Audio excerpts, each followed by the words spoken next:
بسم اللہ الرحمن الرحیم واقیموا الصلاۃ وآتوا الزکاۃ۔ میں آپ کو واقیموا الصلاۃ وآتوا الزکاۃ کی تفسیر عرض کروں گا۔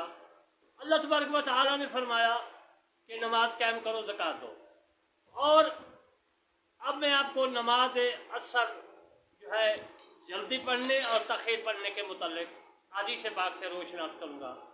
دو گروہ ہیں، دو جماعتیں ہیں۔ حناف کہتے ہیں کہ نماز عصر جلدی جو ہے نہیں کرنی چاہیے، تاخیر کرنی چاہیے۔ یہ دونوں جو ہے میں نے مسائل اپنی تفسیر کربانی جلد اول صفحہ نمبر 60 اور 61 میں جو ہے لکھے ہیں۔ آپ میری تفسیر کربانی کا مطالعہ کریں اور میرے چینل کو سبسکرائب کریں تاکہ لوگوں تک پہنچے مسائل اور آپ کو بھی ثواب ہو اور مجھے بھی ثواب ہو۔ اگر کسی قسم کا مسائل آپ کو درپیش آ جائے تو مجھ سے رابطہ کر کے پوچھ سکتے ہیں۔